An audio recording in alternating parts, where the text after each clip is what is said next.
Hello students, welcome back to my channel. कैसे हैं आप सभी? आई होप आप सभी बहुत अच्छे हैं।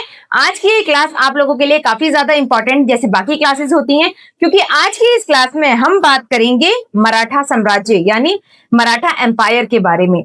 मराठा एम्पायर से रिलेटेड ये जो चैप्टर है आपका क्लास 8 का चैप्टर 3 है, और इस चैप्टर में हम बात करेंगे कि मराठा का राइज कैसे हुआ और इन्होंने किस तरह एक इंपॉर्टेंट रोल प्ले किया। तो चलिए स्टार्ट करते हैं अपनी क्लास को। जैसे कि आप सभी स्टूडेंट्स को स्क्रीन के ऊपर दिखाई दे रहा होगा, आज का जो चैप्टर है, चैप्टर का नाम है the rise of Maratha empire यानी मराठा साम्राज्य का उदय।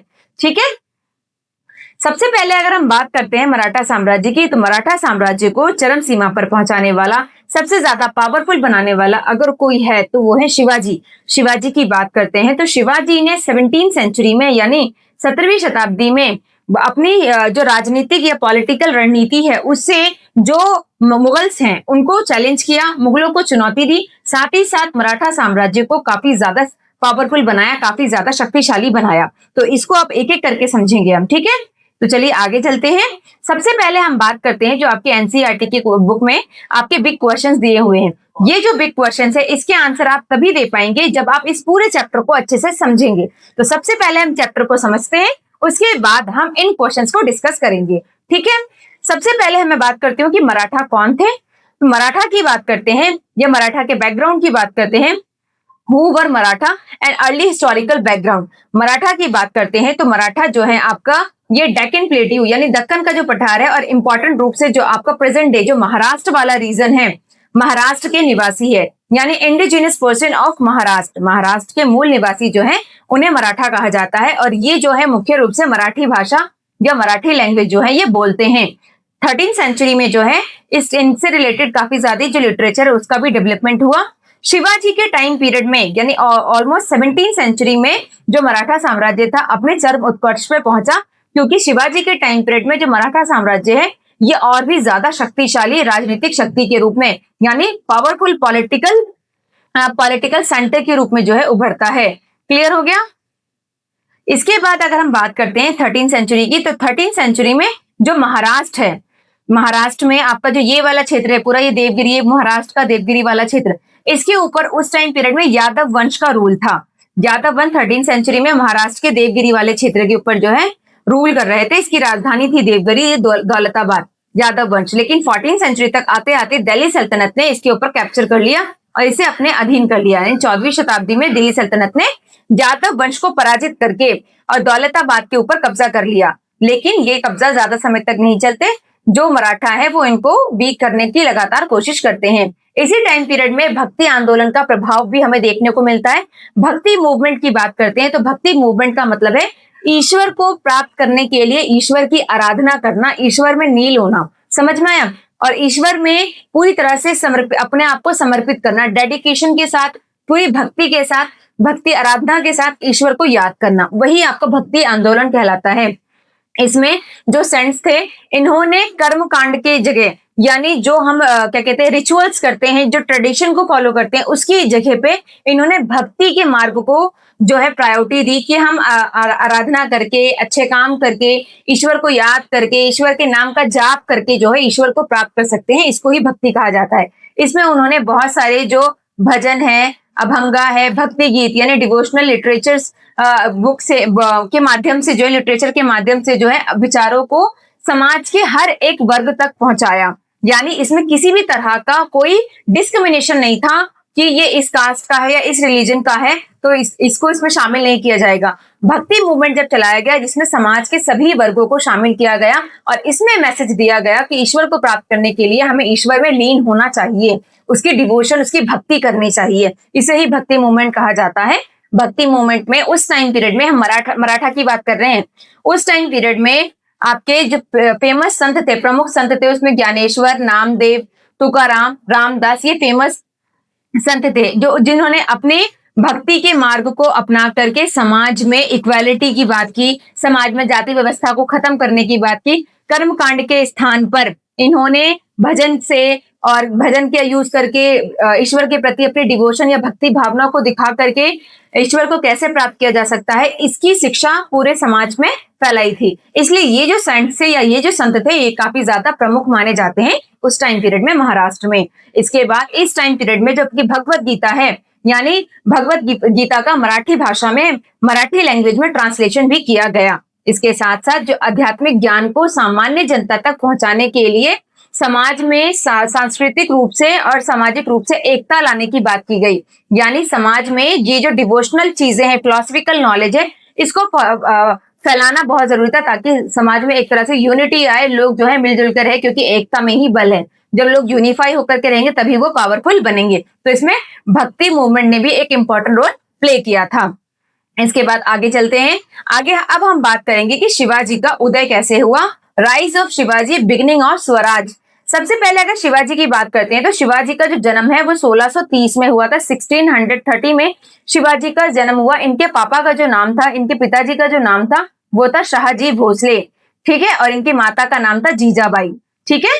जीजाबाई इनकी माता का नाम था, पिता का नाम था शाहजी भोसले। और इन्होंने स्टार्टिंग की फेज में अगर हम बात करते हैं तो कुछ समय के बाद जब इनके पापा की डेथ हो जाती है तो शिवाजी को और उनकी जो माता है उनको जो है उस समय के जितने भी विश्वस्त यानी जिनके ऊपर भरोसा किया जा सकता था उन अधिकारियों के संरक्षण में इनका लालन पालन किया जाता है। और उस टाइम पीरियड में जितने भी बड़े बड़े वीर पुरुष हुए उनकी कहानियों को सुन के शिवाजी काफी ज्यादा इंस्पायर थे और काफी ज्यादा इन्फ्लुएंस हुए थे।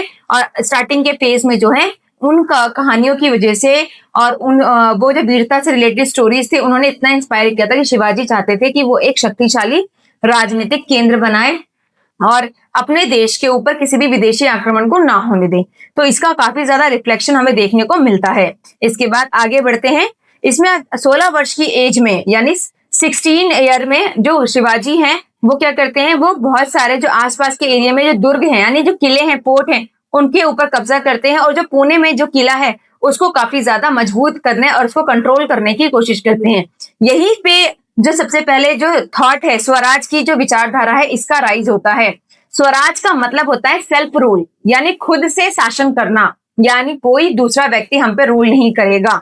समझ में आया? तो स्वराज की जो आइडियोलॉजी है ये सबसे पहले लाई गई थी शिवाजी के द्वारा, ठीक है। और बाद में जाकर के शिवाजी ने इसी स्वराज की आइडियोलॉजी को पॉलिटिकली, इकोनॉमिकली और कल्चरल लेवल पर काफी ज्यादा डेवलप कर दिया था। यानी राजनीतिक रूप से, आर्थिक रूप से, सांस्कृतिक रूप से इसको काफी ज्यादा विकसित कर दिया था। स्वराज की यही भावना जो है बाद में जाकर के जब देश आजाद होता है तो देश के आजादी के टाइम पीरियड में भी काफी इंपॉर्टेंट रोल प्ले करता है। समझ में आया? क्लियर हो गया कि स्वराज का मीनिंग क्या होता है? Self rule. और ये आइडियोलॉजी कहां से आई थी? शिवाजी के द्वारा ये आइडियोलॉजी डेवलप की गई थी। बाद में इसी आइडियोलॉजी की वजह से पॉलिटिकली, इकोनॉमिकली और कल्चरल बेसिस पे जो है इस आइडियोलॉजी को और भी ज्यादा डेवलप किया गया। और जो है इसी आइडियोलॉजी की वजह से एक ऐसी पावरफुल सेना, आर्मी जो है वो तैयार की गई और मुगलों को चुनौती दी गई शिवाजी के द्वारा। क्लियर हुआ? अब आगे चलते हैं। आगे हम बात करते हैं जो मराठा है उनके वॉरफेयर के बारे में। वॉरफेयर यानी युद्ध में जो तकनीक का यूज करते थे, यानी वॉर में जो टेक्नोलॉजी का यूज किया जाता था, इस टेक्नोलॉजी को कहते थे गुरिल्ला वॉरफेयर, यानी गुरिल्ला युद्ध नीति। इसके लिए ज्ञानेमिक कावा वर्ड का भी यूज किया जाता है। ये कैसी होती थी? ज्ञानेमिक कावा या गुरिल्ला वॉर टेक्निक होती थी। इसमें जो है सेना, शिवाजी की सेना के द्वारा छिप छिप के वार किया जाता था, क्योंकि ये जो है हिली रीजन में यानी हिली एरिया में रहते थे, ऊपर जो जहां चारों तरफ दर्रे और पहाड़ियां पाए जाते थे। तो ये खुले मैदान पर अपने दुश्मनों के ऊपर आक्रमण ना करके छुप छुप के अचानक उनके ऊपर वार करते थे, अटैक करते थे। और इनकी ये खासियत थी गुरिल्ला वॉरफेयर, जिसकी वजह से काफी ज्यादा जो है अपने दुश्मनों को चुनौती देने में, धूल चटाने में सक्सेसफुल हुए। तो इसका वो वहां का जो ज्योग्राफिकल स्ट्रक्चर है उसका इन्होंने पूरा फायदा उठाया और अपने जो दुश्मन है उनको धूल चटाई। तो छिप छिप कर वार करने की या छापा मार युद्ध तकनीक भी इसे कहते हैं, गुरिल्ला युद्ध नीति को। ठीक है, यहाँ पे सबसे इंपॉर्टेंट चीज है, इसे आप इग्नोर नहीं करेंगे कि खुले मैदान पर बड़ी लड़ाइयां लड़ने से के बजाय जो मराठा है वो छिप छिप कर वार करते थे। ज्योग्राफिकल स्ट्रक्चर का इन्होंने पूरा फायदा उठाया। लोकल लेवल पे जो वहां का माउंटेनी एरिया था और लोगों के ऊपर अचानक वॉर करते थे, इतने में वो तैयार नहीं हो पाते थे, इतने में उनके ऊपर वॉर कर देते थे, जिसकी वजह से जो है इन्होंने बहुत सारे वॉर में जीत या हासिल की। ठीक है, इसके बाद इनका जो है बड़े लेवल पर मुगलों के साथ बहुत लंबे समय तक संघर्ष रहा और उन्होंने मुगलों को काफी चुनौती दी। इसमें दो कन्फ्लिक्शन काफी ज्यादा फेमस है जो आपकी बुक में भी मेंशन है। पहला है आपका हम इनिशियल फेज की बात कर ले, अर्ली फेज की बात करें तो पहला है अफजल खां के साथ संघर्ष। अफजल खां के बारे में बात करते हैं तो अफजल खां से इनकी मुलाकात होती है। जब ये मुलाकात करने के लिए उनसे मिलने के लिए जाते हैं तब अफजल खां जो है इनके ऊपर अचानक हमला कर लेते हैं। लेकिन शिवाजी जो है वो अपने हाथ में जो है वाकनग जो है एक टाइगर क्लॉब्स यानी टाइगर के जो पंजे होते हैं उसके जैसा जो है एक वेपन होता है, एक हथियार होता है, उन्होंने अपने हाथ में वो पहना हुआ था। जैसे ही अफजल खान इनके ऊपर हमला करने की कोशिश करता है वैसे ही जो ये अफजल खान को डिफीट करके वहां से स्केप कर जाते हैं, वहां से भाग जाते हैं और इस तरीके से अपनी डिग्निटी को मेंटेन करते हुए दक्कन के क्षेत्र में अपने रेपुटेशन को काफी ज्यादा फैला देते हैं, काफी ज्यादा उसका एक्सपेंशन करते हैं। समझ में आया? इसके बाद दूसरा इनका जो कन्फ्लिक्शन होता है वो होता है शाइस्ता खां के द्वारा। मुगल्स के द्वारा शाइस्ता खां को जो है भेजा जाता है कि वो शिवाजी से जाकर के बात करें। शिवाजी क्या करते हैं कि रात के समय जब सो रहे होते हैं अचानक उनके ऊपर हमला कर देते हैं और हमला करके जो है उन लोगों को धूल चटा देते हैं। इस तरीके से अपनी जो शिवाजी ने अपनी मिलिट्री स्किल से जो है मुगलों को बड़े लेवल पे चुनौती दी थी। इसके बाद हम बात करते हैं शिवाजी के द्वारा जो कैंपेन चलाया गया था सूरत अभियान। यह सूरत कैंपेन काफी ज्यादा फेमस है। सूरत कैंपेन की बात करते हैं तो इसलिए ये क्यों फेमस है इसको समझते हैं। सूरत जो है उस टाइम पीरियड का बहुत बड़ा ट्रेडिंग सेंटर था। ट्रेडिंग सेंटर मतलब व्यापार का केंद्र था और यहाँ से जो है व्यापार किया जाता था बड़े लेवल पर। तो इस टाइम पीरियड में जो है इन्होंने क्या किया, इस ट्रेडिंग सेंटर के ऊपर कैप्चर किया। इसके ऊपर कब्जा करने के बाद बहुत बड़ी मात्रा में यहाँ से धन लूटा और धन को लूट करके या धन प्राप्त करके अपनी स्वराज की जो आइडियोलॉजी है इसको और भी ज्यादा मजबूत किया। और इसके साथ साथ इस अभियान ने, इस जो कैंपेनिंग ने मराठा शक्तियों का जो राइज है, ये मराठा शक्तियों का पावर जो है पूरे में एक्सपेंड करने में बड़ी हेल्प करी, बड़ी मदद करी। इससे जो मराठा पावर है ये और भी ज्यादा ग्रो करने लग जाते हैं और भी ज्यादा डेवलप करने लग जाते हैं इस जीत के बाद। इसके बाद नेक्स्ट हम बात करते हैं इनके एडमिनिस्ट्रेशन के बारे में। अगर इनके एडमिनिस्ट्रेशन के बारे में बात करें, प्रशासनिक व्यवस्था की बात करते हैं तो इनके 3 इंपॉर्टेंट ब्रांचेस या 3 इंपॉर्टेंट अंग थे। पहला था आपका इन्फेंट्री जिसको पैदल सेना कहते हैं, दूसरा था हमारा कैवलरी जिसको घुड़सेना कहते हैं और तीसरा है आपका नेवी जिसको नौसेना कहा जाता है। अगर वेपन्स की बात की जाए, हथियार की बात की जाए कि कौन कौन से इंपॉर्टेंट हथियार ये वॉर में यूज करते थे तो इसमें पहला है आपका sword, spear, shield, bows, arrow gun and metal rocks यानी तलवार, भाला, धनुष, बाण, बंदूकें और इसके अलावा मेटल्स की रॉकेट, इसका यूज जो है हथियार में ये करते थे। साथ ही साथ अगर हम बात करते हैं तो इनकी आर्मी में 2 टाइप्स की आर्मी थी। आर्मी में 2 टाइप के लोग काफी मतलब 2 ग्रुप थे जो पूरी आर्मी को डिवाइड किया हुआ था 2 ग्रुप में। एक था आपका बारगीर भी कहते हैं, दूसरा था सिलहदार। बारगीर की बात करते हैं तो बारगीर का मुख्य काम था कि स्टेट को जब भी नीड हो तो नीड पड़ने पे स्टेट को हॉर्सेज और वेपन्स प्रोवाइड कराएं, यानी राज्य की जरूरत पड़ने पर उसको घोड़े और हथियार उपलब्ध कराएं, यानी मुख्य रूप से वॉर के टाइम पीरियड में, युद्ध के टाइम पीरियड में। लेकिन जो सिलहदार होते थे इनके पास अपने सैनिक यानी अपनी आर्मी और अपने हॉर्सेज होते थे। समझ में आया?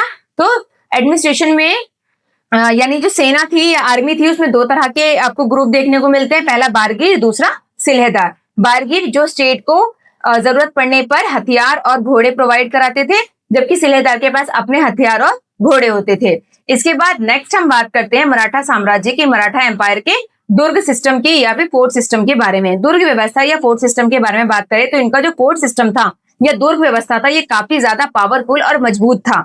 ज्यादातर जो दुर्ग होते थे वो व्यापारिक मार्ग के आसपास या फिर घाटों के आसपास बनाए जाते थे और ये जो ये आपका जो दुर्ग होता था ये चारों तरफ से फोर्टिफाइड होता था। इनके चारों तरफ से मजबूत दीवारें होती थी जिसे कोई भी बाहर से कोई भी व्यक्ति इसके ऊपर आक्रमण ना कर सके। दुर्ग जो है वो साम्राज्य का सबसे ज्यादा इंपॉर्टेंट पार्ट होता है। किसी भी साम्राज्य को शक्तिशाली बनाने के लिए दुर्ग का मजबूत होना या फोर्ट का मजबूत होना बहुत जरूरी है। इसीलिए मराठा साम्राज्य में जो फोर्ट होते थे उसको मराठा एम्पायर का बैकबोन या रीढ़ कहा जाता था। शिवाजी ने बहुत सारे नए नए फोर्ट का निर्माण कराया, जो पुराने फोर्ट थे उनकी रिपेयरिंग कराई यानी उनकी मरम्मत कराई और ज्यादातर जो फोर्ट है वो ऐसे रास्ते पे बनवाए जहां जो व्यापारी मार्गो ताकि सेफ्टी प्रोवाइड की जा सके, बाहर के आक्रमण से जो है या वॉर से जो है वो बचाया जा सके। समझ में आ गया? अब यहाँ पर एक इंपॉर्टेंट पॉइंट है जिसको हमें मिस नहीं करना, वो ये है कि जो रामचंद्र पंत है जो शिवाजी के अमात्य थे, अमात्य का मतलब है मिनिस्टर या मंत्री, तो उन्होंने एक आज्ञा पत्र या अजना पत्र यानी एक आज्ञा पत्र जारी किया था जिसे अजना पत्र भी कहते हैं। उसमें कहा था कि जो दुर्ग होता है या फोर्ट होता है वो किसी भी राज्य की नींव या फाउंडेशन होता है और एक सेफ जो दुर्ग होता है, सेफ जो फोर्ट होता है उससे ही राज्य जो है शक्तिशाली होता है। अगर फोर्ट सेफ नहीं है तो राज्य अपने आप ही वीक पड़ जाएगा। ऐसा किसने कहा था? रामचंद्र पंत ने कहा था, जो शिवाजी के अमात्य हैं। तो ये कोटेशन आपके लिए इंपॉर्टेंट है। समझ में आया? अब हम बात करते हैं नेवल पावर की। शिवाजी की नेवल पावर भी काफी ज्यादा स्ट्रांग थी, क्योंकि शिवाजी ने ना केवल कैवलरी और जो आपका कैवलरी के अलावा, मतलब जो घुड़सवार है या फिर जो पैदल सेना है, इसके अलावा भी जो है शिवाजी ने नेवल पावर को यानी नौसेना के ऊपर भी ध्यान दिया। इसमें उन्होंने मुख्य रूप से जो कोंकण कोस्ट यानी कोंकण तट है, पश्चिमी तट, इसको शक्तिशाली बनाने का प्रयास किया, काफी शक्तिशाली बनाया। साथ ही साथ इस टाइम पीरियड में जो पोर्चुगल थे, पोर्चुगीज की बात करें, ब्रिटिश की बात करें, सिद्धि की बात करें, यानी पुर्तगाली, अंग्रेजी, सिद्धि की बात करें, इनकी टेक्नोलॉजी काफी एडवांस थी। इसके बावजूद शिवाजी ने इनको धूल चटा दी, इनको हरा दिया और अपने व्यापार का एक्सपेंशन करने की पूरी कोशिश की। इस टाइम पीरियड में जो यूरोपियंस थे, उन्होंने पास सिस्टम को, यानी अगर आपको समुद्र को पार करना है तो आपको एक परमिट दिखाना पड़ेगा और परमिट दिखा करके आप समुद्र को पार कर सकते हैं, उसका भी बड़े लेवल पर क्या किया था? विरोध किया था। अब यहाँ पर एक इंपॉर्टेंट पॉइंट है जिसको हम इग्नोर नहीं कर सकते, वो है कि 1665 में 1665 में शिवाजी के 4 बड़े जो बेड़े हैं यानी शिप्स हैं, उनको मस्कट ओमान में जो है कैप्चर कर लिया गया था, बंदी बना लिया गया था। लेकिन जब बाद में पता चला कि ये शिवाजी के शिप हैं, शिवाजी के जहाज है, तो उसके बाद जो है वो पीछे हट गए और उनको जो है छोड़ दिया गया। तो इस तरह जो शिवाजी की जो ख्याति है, उनकी प्रसिद्धि जो है दूर दूर तक फैली हुई थी। अब हम बात करते हैं लोकल लेवल पे सिविल एडमिनिस्ट्रेशन की। तो शिवाजी ने अपने टाइम पीरियड में लोकल लेवल पर भी काफी काम किया, जैसे जागीरदारी व्यवस्था, यानी जो काम करेगा, काम करने के बदले में कैश में सैलरी न देकर के जमीनें प्रोवाइड की जाती थी, और भूमि या लैंड जो है वो लैंड ग्रांट्स दी जाते थे, जिसके ऊपर टैक्स नहीं लिया जाता था। तो इस तरह के सिस्टम को जो है पूरी तरीके से खत्म कर दिया, समाप्त कर दिया। साथ ही साथ जो गवर्नमेंट ऑफिशियल्स हैं, यानी जो सरकारी अधिकारी है जिनको जॉब में रखा जाता है, उन लोगों की पावर और भी ज्यादा ना बढ़ सके, इसलिए उनका समय समय पर स्थानांतरण या फिर समय समय पर उनका ट्रांसफर कर दिया जाता था। ये भी जो है शिवाजी के टाइम पीरियड में ही शुरू हुआ। साथ ही साथ शिवाजी ने अपनी पावर को, अपनी सॉवरेनिटी को और भी ज्यादा दिखाने के लिए, एक्सपेंड करने के लिए अपने नाम से सोने और चांदी के सिक्के भी चलाए थे। उस टाइम पीरियड में ऐसा होता था, जो राजा जितना ज्यादा शक्तिशाली होता था, वो उतने ही शुद्ध चांदी के और सोने के सिक्के जारी करता था अपने नाम से, ताकि उसकी जो है इकोनॉमिकल लेवल पे वो कितना स्टेब्लिश है और पॉलिटिकल लेवल पे वो कितना स्ट्रांग है, इसकी शक्ति का पता चल सके। इसके अलावा शिवाजी ने क्या किया, जो जितने भी मैट्रियार्क फैमिली थी, यानी शहीद सेना के जो लोग थे, उनकी फैमिलीज थी, उन लोगों को भी जो है पेंशन प्रोवाइड करने की शुरुआत की। इस तरह शिवाजी के द्वारा एडमिनिस्ट्रेशन में बहुत अच्छे अच्छे काम किए गए, ताकि जो उनकी सेना उनकी जो प्रजा है, सोशल लेवल पे जो है अच्छे से पब्लिक वेलफेयर के लिए वर्क किया जा सके, सोशली स्ट्रांग हो सके। साथ ही साथ पॉलिटिकल, इकोनॉमिकल और कल्चरल लेवल पे इन्होंने अपने साम्राज्य को काफी ज्यादा स्ट्रांग किया, और स्ट्रांग करने के साथ साथ शिवाजी जो है इतिहास में काफी ज्यादा प्रसिद्ध और ब्रेव, बहुत बहादुर जो है शासकों में से एक माने जाते हैं। तो ये था हमारा इस चैप्टर 3 का पार्ट 1। अब हम नेक्स्ट क्लास में पार्ट 2 के साथ मिलेंगे। अगर आपको नहीं समझ में आता है तो इस वीडियो को एक बार दोबारा देखिएगा। किसी भी टॉपिक में प्रॉब्लम है तो कमेंट सेक्शन में वो टॉपिक डालिएगा, मैं दोबारा आपको समझा दूंगी। अब हम मिलते हैं नेक्स्ट वीडियो में। तब तक के लिए आपका होमवर्क ये है कि इस चैप्टर को एक बार दोबारा से पढ़कर आइएगा। ठीक है, चलिए मिलते हैं नेक्स्ट वीडियो में। तब तक के लिए बाय बाय, टेक केयर।